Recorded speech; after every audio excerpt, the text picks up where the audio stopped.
Welcome to Master Manual, a practical guide for DMs, GMs, and just wanna BMs, as well as other folks too. I'm Spencer Crittenden, and I'm here coming with you live. I'm on my own. Cohen's not here right now. It's Christmas. I don't know what that was. I'm Spencer, one of the hosts. Cohen's not here because I'm doing this thing that I like to do where I sneak away from Cohen and interview people like Ross. Ross is here. Ross Clark, if you're comfortable giving your name on stage. On stage? Yeah, this could be it's a mind stage. The mind stage of podcast dumb in Starburns Audio. Ross, what's up? Introduce yourself. Hey, I'm Ross. I'm a young DM. Young DM sounds like the under 18 category. You're a strapping young buck. Yeah, not that young, but young enough. So yeah, I'm really excited to be here and to chat. You're a 5-alarm fire. 4. Oh, I wouldn't go all the way. Yeah, so let's just get into it then.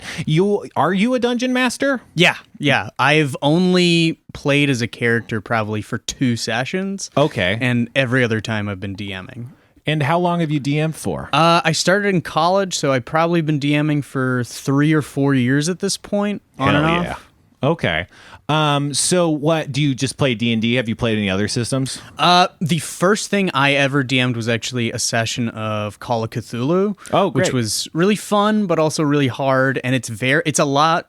I think that system helps or is much better for people that kind of get it. Right. And have played other things. Yeah. And so going in as first timers, everyone's like, what? We have to just talk all the time? I don't get this. So then after that, I bought the basic pack for D&D, and I convinced a few friends to play with me, and have been off to the races ever since. How did the Call of Cthulhu game go down? Was it your idea? Did someone say, hey, we should play Call of Cthulhu, or what happened? Well, I've always been super into H.P. Lovecraft, so I was like, there's a way I can live out my weird, nerdy fantasies. Yeah. And then my roommates at the time wanted to do it, and it was supposed to be 2 hours and ended up being 4.5 hours, and I hadn't really grasped the concept of letting players do what they want, so right. It was interesting more than fun, and then I took a year off, and then I started doing D&D.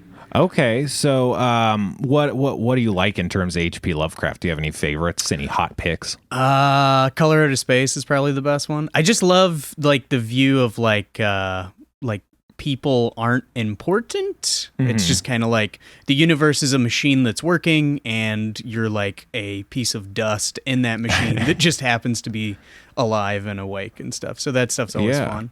Yeah, I like that. I like that kind of evocative. It's almost like world building, I guess, a little bit. Yeah. More than specific stories, is just like the vibe. Right, exactly. The sense and the scope. So just to circle back, so you could see Ross is a cool person.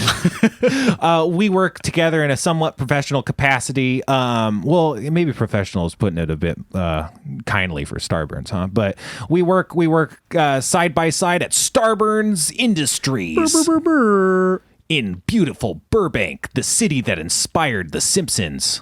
Is that true? That's what I've heard. The power plant, the Burbank power plant? Yeah. The Springfield power plant.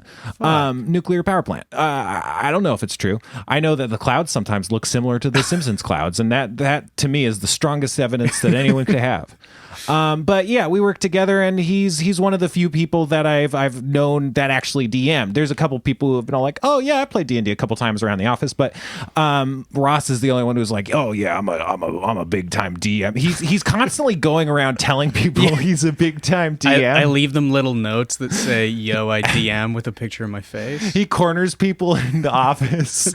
And tells them about his modules. I was like, oh man, a fellow D&D player. I want to pick his brain. I've always wanted to play D&D with cool people, and he's one of them that I've wanted to. And I'm doing a podcast, so it's all coming together. It's all coming up. We're trying to learn more about Ross's approach. I don't know. One of my biggest issues with D&D is I've always just been the DM, and the few times other people have been DMs, it's been such a basic combat simulator that it's like I don't feel like I've had a DM. And then I've just I've always been like, I'm not good at this. I know I'm not good at this. I'm probably okay at this, but I know I'm not good at this, but I have no idea to gauge what other people are doing, how to improve, how anyone else does it, how I should be doing. Yeah. Now there's streaming and shit, so I don't really have as much of an excuse, but I'm just afraid of all that, and probably just what do you call it? My ego won't bear it. But as a result, I want to know what people are doing. I want to know what you're doing. We're going to continue with this questioning interview thing. And now that I've properly framed it 5 minutes plus after we've started. But I could cut it all together. It'll be beautiful. I believe it will be. It won't, but I'm not going to try that hard. But so sorry, I'm a man.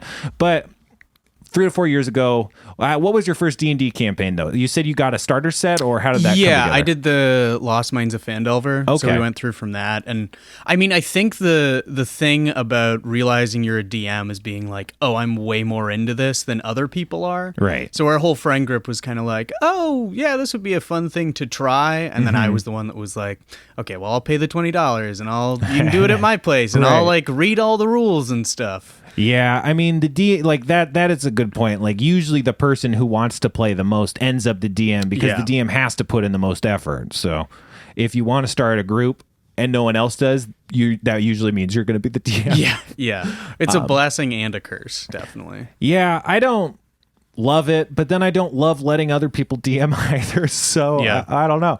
But it was Phandelver, huh? Did you just stick to it, or did you elaborate, or how'd that go? Oh no, yeah, so I did Phandelver, and then I transitioned that into Princes of the Apocalypse. Oh yeah. Which, looking back, is like I think the worst one for new people because it's so sandboxy. Right. And I think my issue was, as someone that was comparatively new, I was like, well, it's written like this in the book, so it has to be exactly this. And I wasn't really picking up when people were like, oh, we want to go over here. And I'm like, well, that's not in the book, so I don't really know what to do. Yeah. But that's kind of what I've been working on since then, is like avoiding that happening again, writing my own modules and stuff like that. Yeah, I think that's always like, what do you call it? Like an interplay or a tension, because you see all the elements that the pre-prepared modules have for you, and then you get worried when they get out of that. Yeah. And then when you're usually making your own stuff, it's kind of the opposite. It's kind of like, it's built specifically around how to react to the players and what they do, and then how to work your events into whatever they're doing, I find. And it's weird because it's hard to build your own modules entirely from the framework that they put out, like, oh yeah, just this place and this suggested event and this kind of thing. Like, just looking at that, it really doesn't like coalesce together in an understanding of how you can do it yourself, and you kind of have to go through this other stage. But it's always it feels like you're doing the opposite of what they're doing, and I don't know, it's just such a weird thing. I've been reading the Dragon Heist book recently, and the way it strings scenes together to me was just really interesting, because it felt like it was laid out that same way, but you could actually see the strings and what they were doing and why in a new way. And it wasn't just like, here's a bunch of random shit in a book. It actually was like, yeah, this is here, so it could be here, but then here's why you might change that into something else. And that to me was really helpful, but I don't know. I guess it's a weird tangent. I did Phandelver once, but I think my friend modified it into a whole different thing. So then I thought that we weren't doing Phandelver, but he was just kind of reskinning Phandelver as like a different sort of thing. Anyway, I've talked about it being bad, and then I realized that I think I was like just thinking that it was just the first like 5 minutes of what we actually did instead of the whole campaign. It was.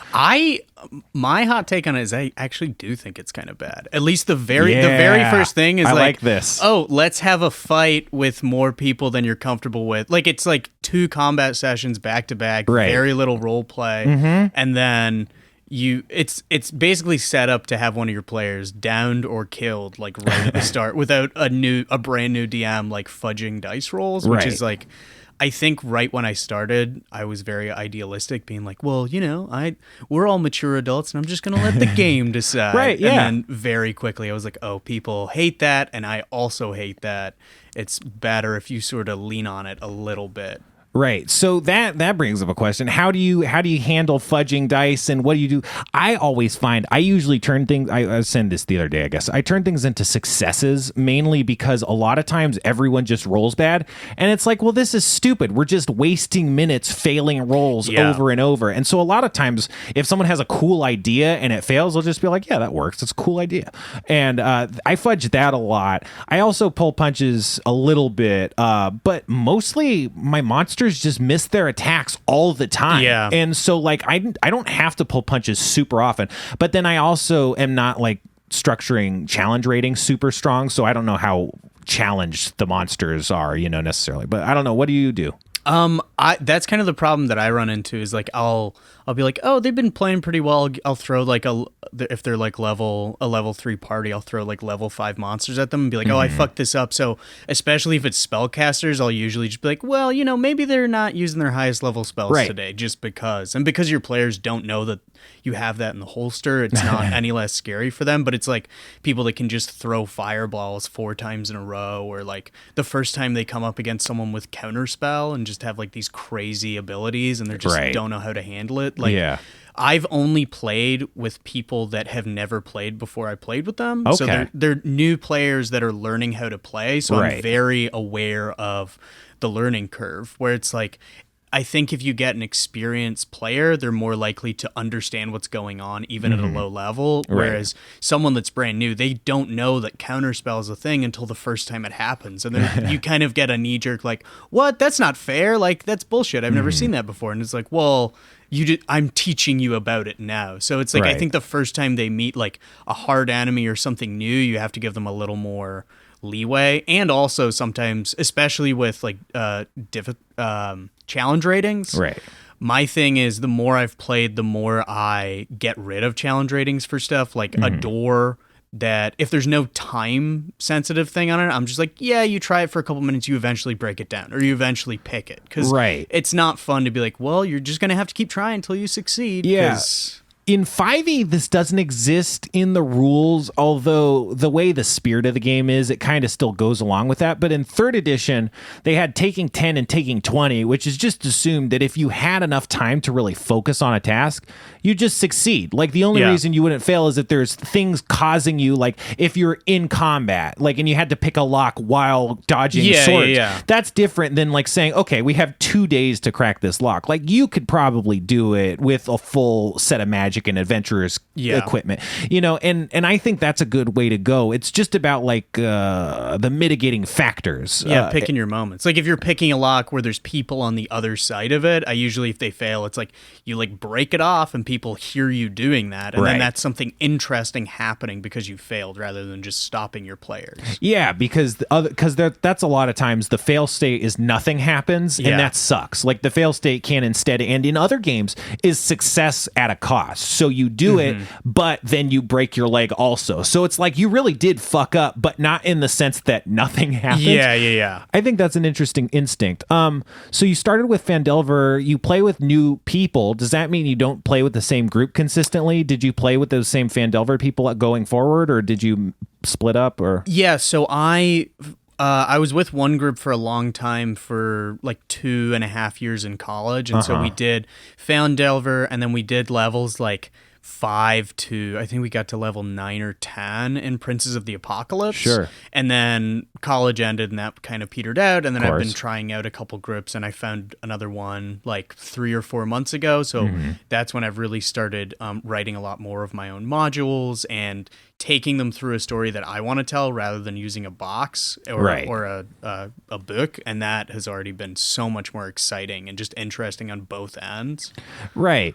Because I feel like there's this mythical world where the players are on this level that they can just eke their own story and come up with their own directions out of the prepared material, and the DM can roll with that really well and showcase the prepared material while rolling with the punches and weaving it together. But I think you have to have so many people clicking on all cylinders for that to happen. It's just like, I feel like it's easier to get into that groove with you just make up your own, or you just kind of start off as a jumping off point and kind of just delve into your own shit pretty quickly.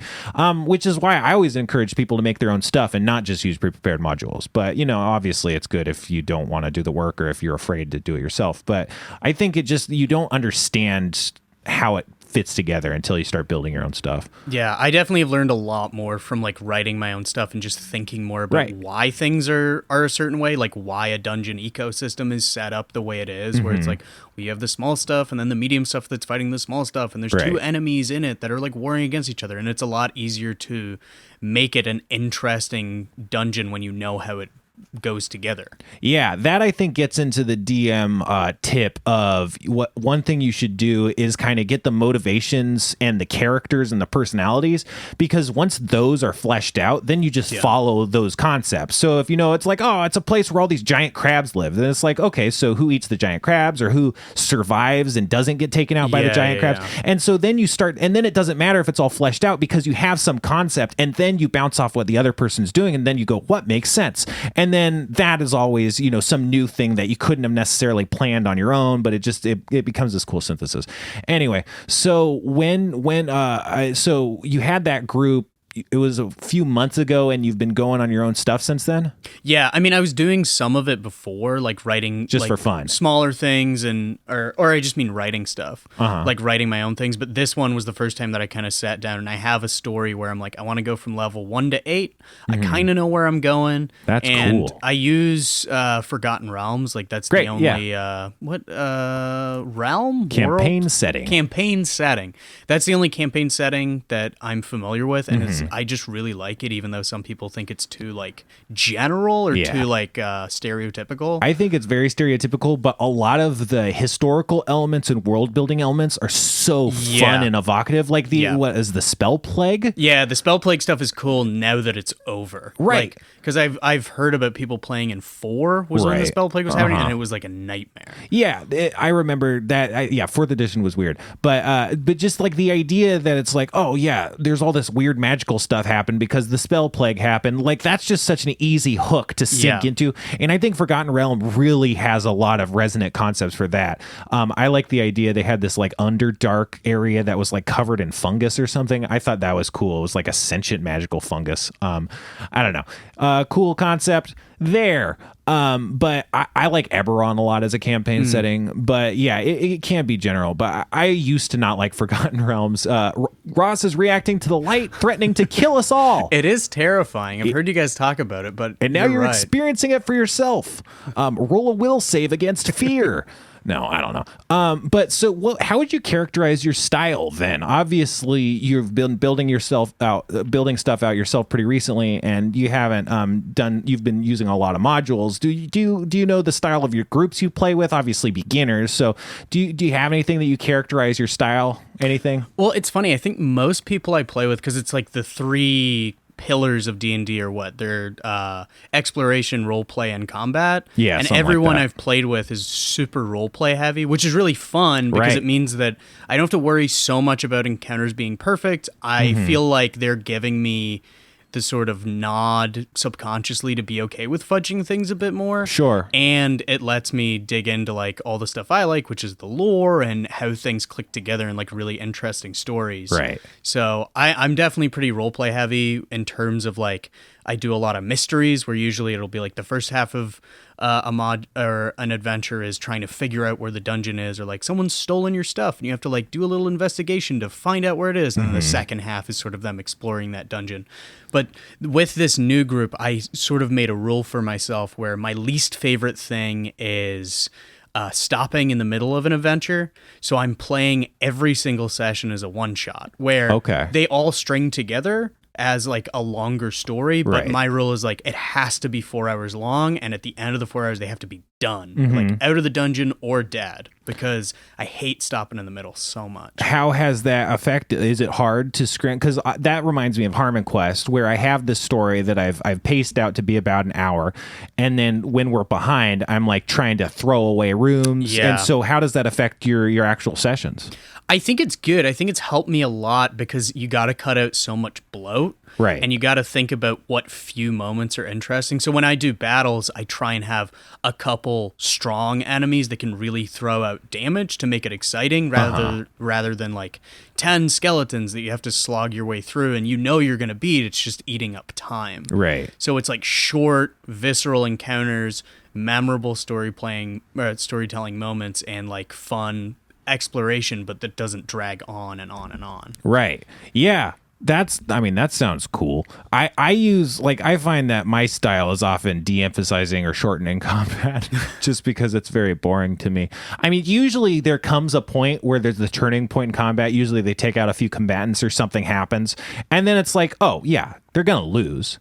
But it's just, you got to do that. You got to get there. Yeah, and you got to finish it off. I truncate that a lot. I want to circle back to, you mentioned mysteries. I talk in the Discord a fair amount. We've talked about trying to structure mysteries because it can be a very challenging thing. My take to mysteries, thrillers, kind of suspense, heists, a lot of things that people might want to approach in D&D is... The reason they're satisfying in fiction is because they're a very intricate, complicated, hard to tell story that often revolves around twists and turns that just an audience can't be expected to know. And that just takes a lot of legwork as a writer to pull off. So a lot of times when people are like, oh, I want it to be like Sherlock Holmes, like that's kind of like having to write Sherlock Holmes. Yeah. You know, you could plagiarize Sherlock Holmes, which I have recommended. Like if you want to make a compelling mystery, just take a structure of a mystery. But as someone who's used mysteries, how have you done that? Like one thing I've done or talked about is like, or we've discussed is like, you have these questions and then the questions have answers, some of which can be right and some of which can be wrong. And the answers can come from a variety of places, but it's generally you get a sense of what some of the questions are and those lead to other questions. But how do you do it?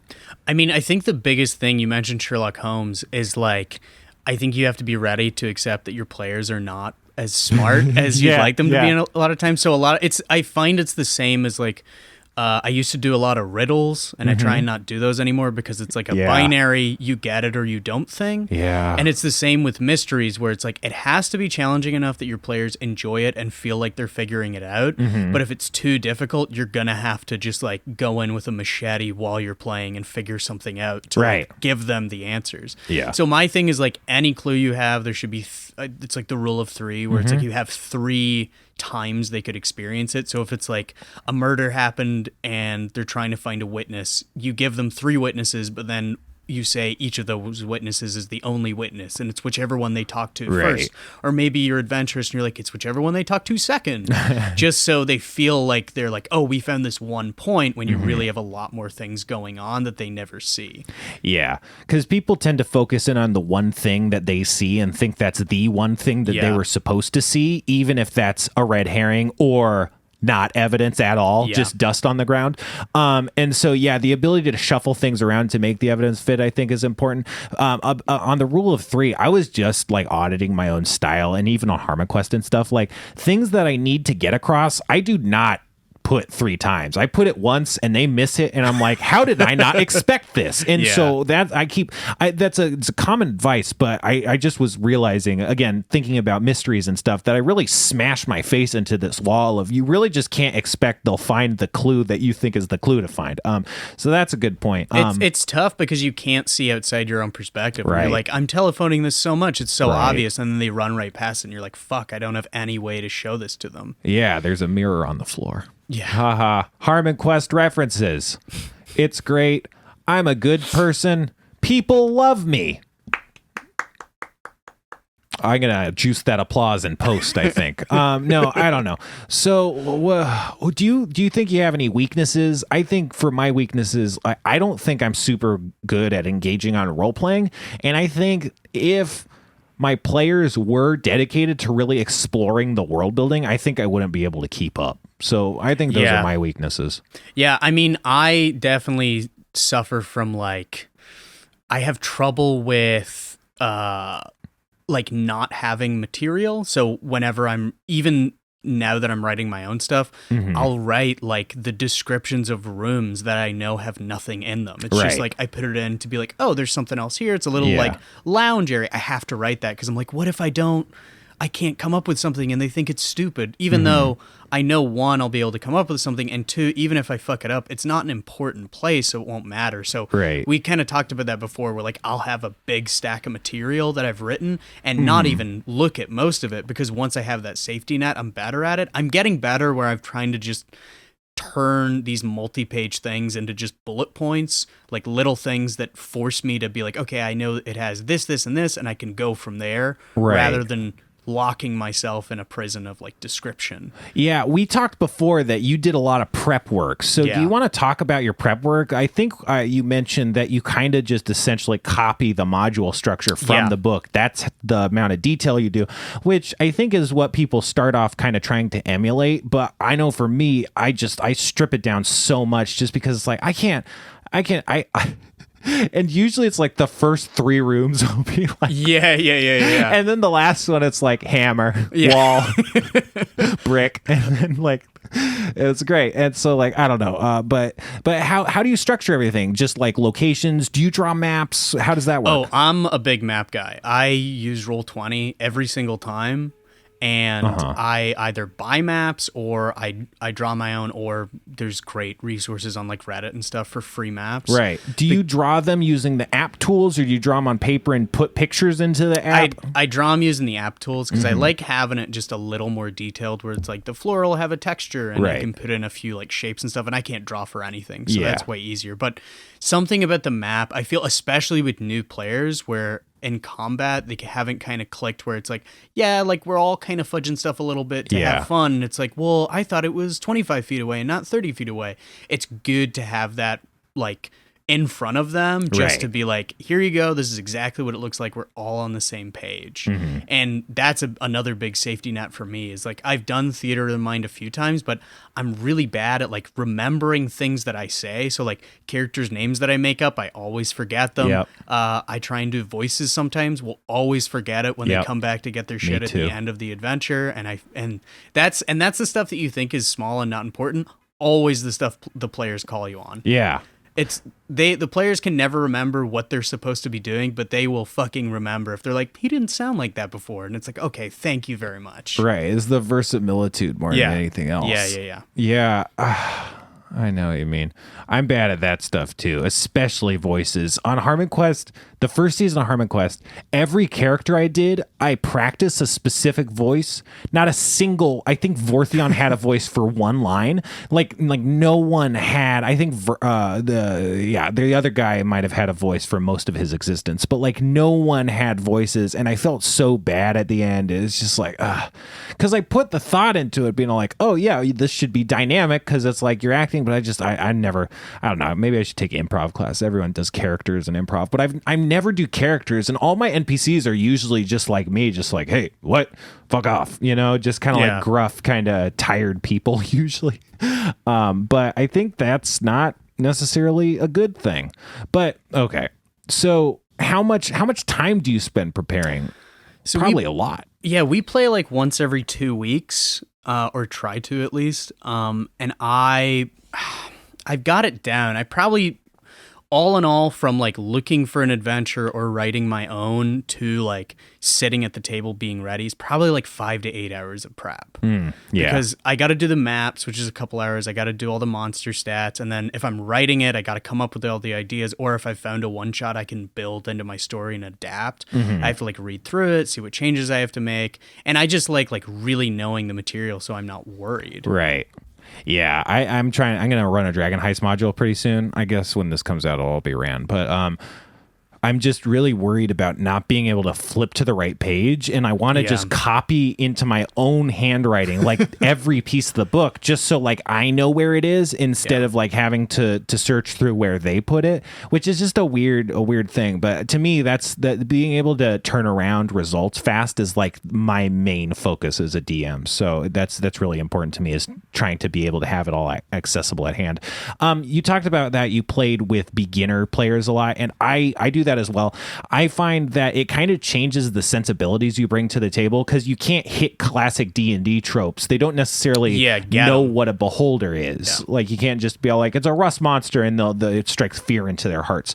And I feel like that hamstrings me a bit, but also it makes the concepts grokkable and resonant a lot of times, because it's just like, oh, it's a dragon rather than, oh, it's a pseudo dragon or a fairy dragon or something, because it's these resonant concepts that it's like everyone gets like barbarian. Like it's simplistic, but I don't know, it ends up being kind of like understandable to a casual audience, I guess. But it ends up, I feel just worried about it. I don't know, like it's too basic or something. It feels like it's not getting deep enough into what D&D can be. Well, I don't know. I agree with with that, and I feel like that a lot. But I think the other side of that I was going to say that sword, that coin is I always see it when people are making characters, like new players, and they're like, I want to be a like scary, super original character. And it's honestly the reason why like the archetypes of like paladins, druids, spellcasters are so archetypical is because they're really, really fun. So being the paladin that's really pushy and doesn't like orcs and only thinks his religion is right, the druid that's like super easygoing, like it's the same as like fighting a dragon. Is the reason it's like everybody knows about it is because it's really resonant and everyone enjoys it, like you said. Whereas, so I think that's like, I think you can get into those basic concepts if you're just a fan of like fantasy or like adventure. Whereas the more granular stuff is like a beholder is people that are into D&D get into that rather than people that are just into fantasy. Yeah, for sure. And it's also fun, like using these really basic concepts to excite people. Like the guys in my group don't even know what a doppelganger is. Like they've never run up against it. So I want to do a whole module where it's just like, yep, everybody's a doppelganger, and you didn't even know that was a thing. So that'll be fun. That's like when we interviewed Bodhi, he talked about the wolf in sheep's clothing, which is like a D&D 1E monster. But it's like the idea of just doing that, like no one has any like a sense of recognition of what that is. Like the idea of like just springing that on something like just as an afterthought, you know, like it's not the focus, it just happens as a random encounter or whatever. I think that's like a cool thing, but it changes your perspective on it all. Anyway, I don't know. Were we talking about Gygax on or off the pod? I guess it was before. We were talking about how Gygax is like shitting on Gygax. Rocks fall and everyone dies when people would get mad at him. I don't know. I was just thinking because he that's the style, is that fuck you, use a 10-foot pole on everything, otherwise you're gonna die. I don't like that. Even in the Dragon Heist module, there's a lot of traps and stuff. It's like, can't we just live? Is everything gonna kill us? Like, it just seems I think the traps that are the most fun are like puzzle traps, where they're pretty easy to find but complicated to get past, because that gives you like a little mini adventure rather than just like, you didn't see the spike trap and it hurt you. It's not as satisfying. That's brilliant. I never even thought about that, but it's like it broadcasts that it's a trap, but the question is what kind of trap it is, how is it activating, and how can I bypass it without getting fucked? And so that's really brilliant, like, because it turns it into fun instead of just punishment. Yeah. I love that. Whoa. Okay. I got a couple more things up my sleeve. Basically, the last one is, you're a Starburns maniac. They call you Mr. Starburns.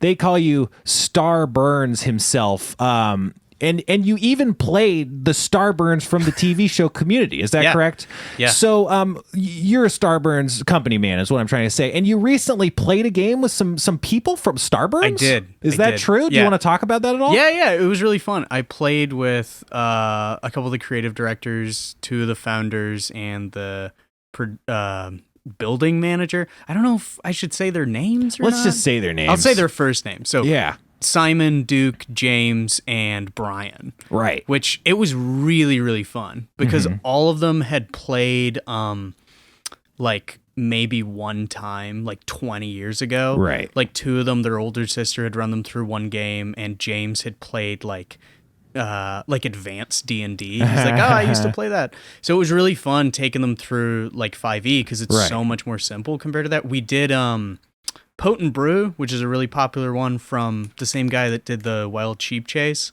I wish I could remember his brand's name. What was whatever. we can link the thing. What was the module?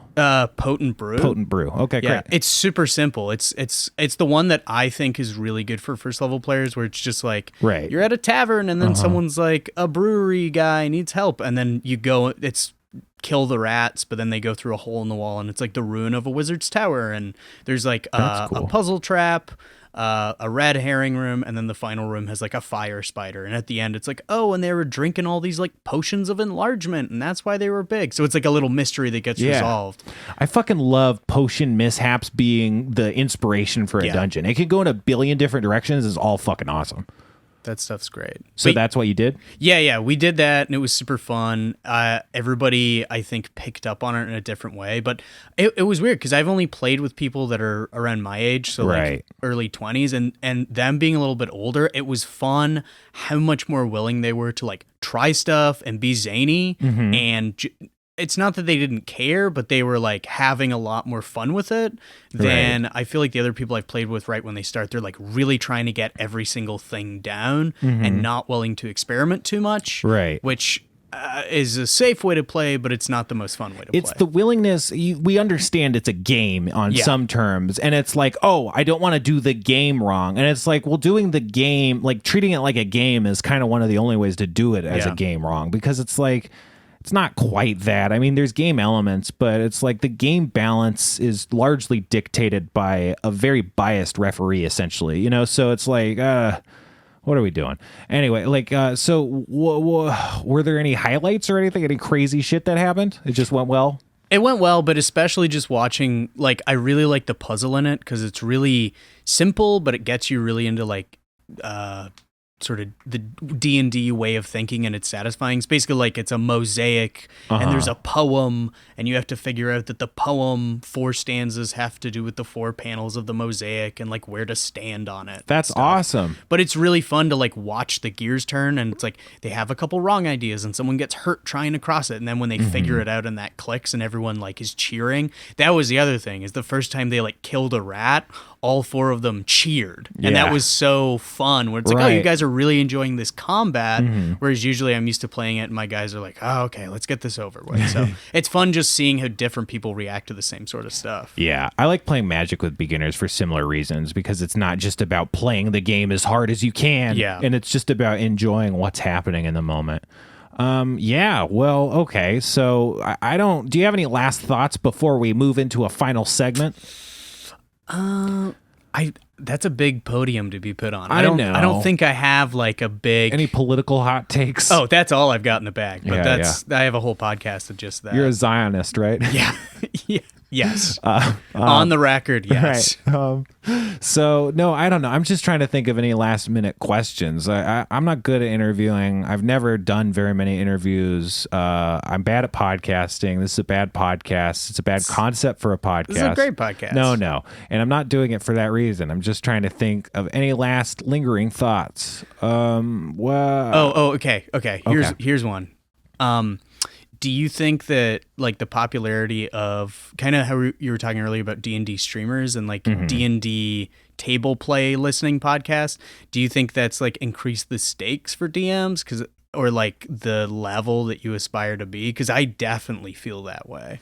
I think it does, but I think it also gives people more to go off of. Like, I think that they get more of an example, and so it's just kind of expanding the art form. I think it does have that negative impact, but I think that also kind of existed before the streamosphere anyway. Maybe less so, but I don't know. I know that I personally, ever since I've DM'd, and before I went on Harmontown and stuff, people always used to say like, oh yeah, you're great at it, you gotta always DM. And I was like, I don't think you guys are good judges. I think you've only had like 3 DMs and most of them have sucked, and maybe I'm the best of 3, but it's like, what is that? I wouldn't want to be the best of just 3. Like, so I think that getting an accurate read is maybe painful, but it's probably a positive thing. Yeah, I think that's good, that it's not so much that it's an unattainable height. It's just like you're not as good as some other people and should work harder. Yeah, but I mean, it gives you role models. So yeah, definitely. I don't know.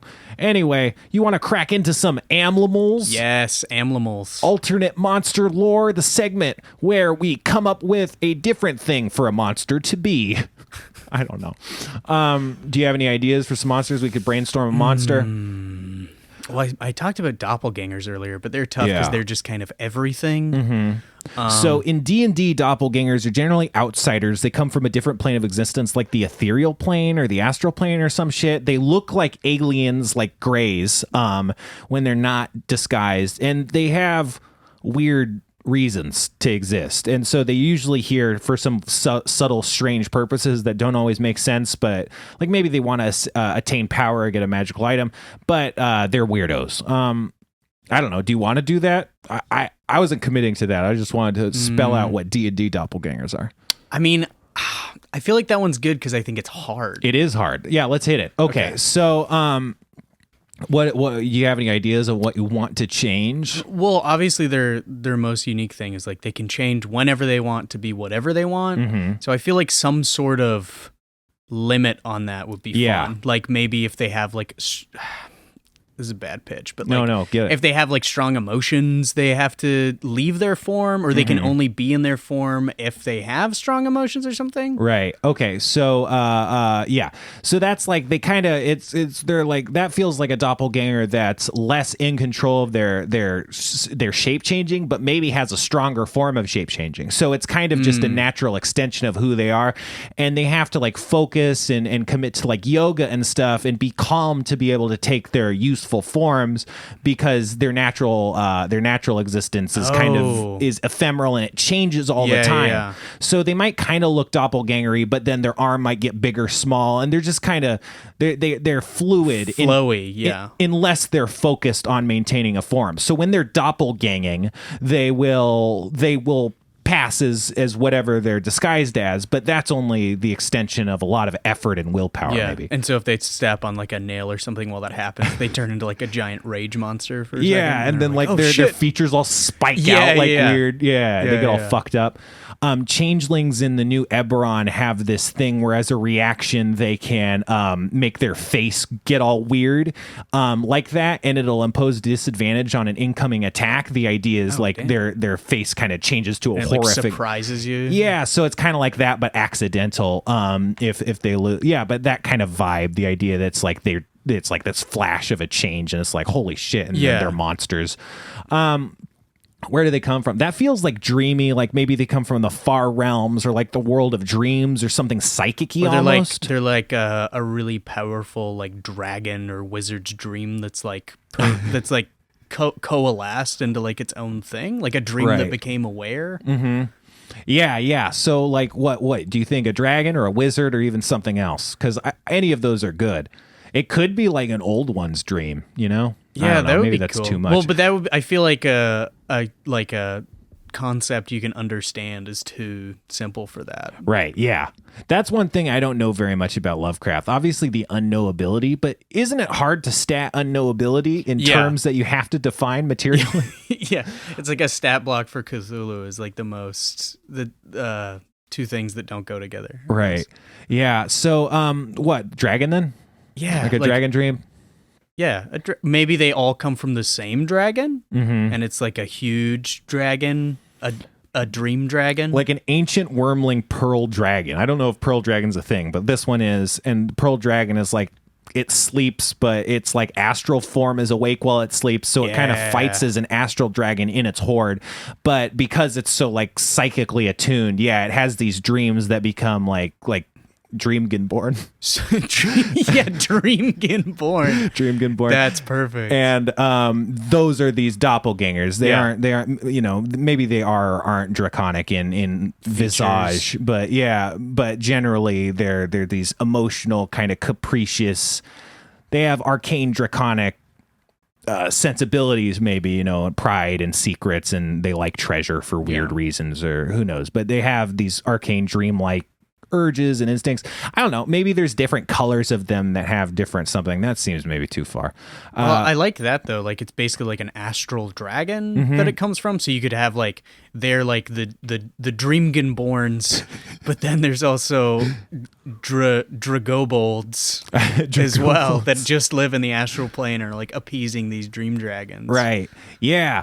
Okay. And if you wake the dragon up from its dream, all of those disappear? Is that too much? I like it. That's like the boss. So okay, so there's the lowest casts, which are these kobold likes, the like, I don't know, some nobolds, but like dream kobolds that they can't shape change. They're just kind of like the lowest class. And then the middle class is the Dreamgonborn, who are these, they're kind of the generals, and they all serve and create the dream society that protects this apparatus of the astral dragon in his lair, of the ancient pearl dragon, who's like in a coma or whatever, to boost his magical psychic powers in this mind palace of some sort. That's cool, right? Yeah, that's great. All right, did we do it? I think we did it. All right, so that's Doppelgangers, Dreamgonborn. I don't know. Do you want to come up with a name, or is that fine? You're never gonna top Dreamgonborn. Yeah, I mean, that's who could ever do better than that? It's so wieldy and cumbersome. It rolls right off the tongue. Yeah. But yeah, so I guess that about does it. Do you want to plug anything? No, just. Do you have any scripts you want anyone to read? Oh yeah, I have a couple. I'll give them to you after this podcast. Awesome. Okay, so Twitter or anything? I don't know. No, I don't want to plug anything in my life. Leave Ross alone. Don't come to this do. building. Ross won't talk to you. You won't be allowed inside. Yeah, you can try, but you won't succeed. I have a taser. So yeah, that about does it from Master Manual. This is a one-off kind of fun-isode. Maybe we'll have Ross back. Let us know that you liked Ross. Don't let us know if you didn't like Ross. I would feed on those forever. Just like very logical breakdowns of why I'm not a good person. Actually, that does sound pretty good. Yeah, that's because then I know what to just on. say I'm bad about. Yeah. Just a good, honest look. All right. Well, thanks so much. Yeah. Time to zone out. Harmon. Nope. I was going to say Harmon Quest. Done. Master. Manual status. Master.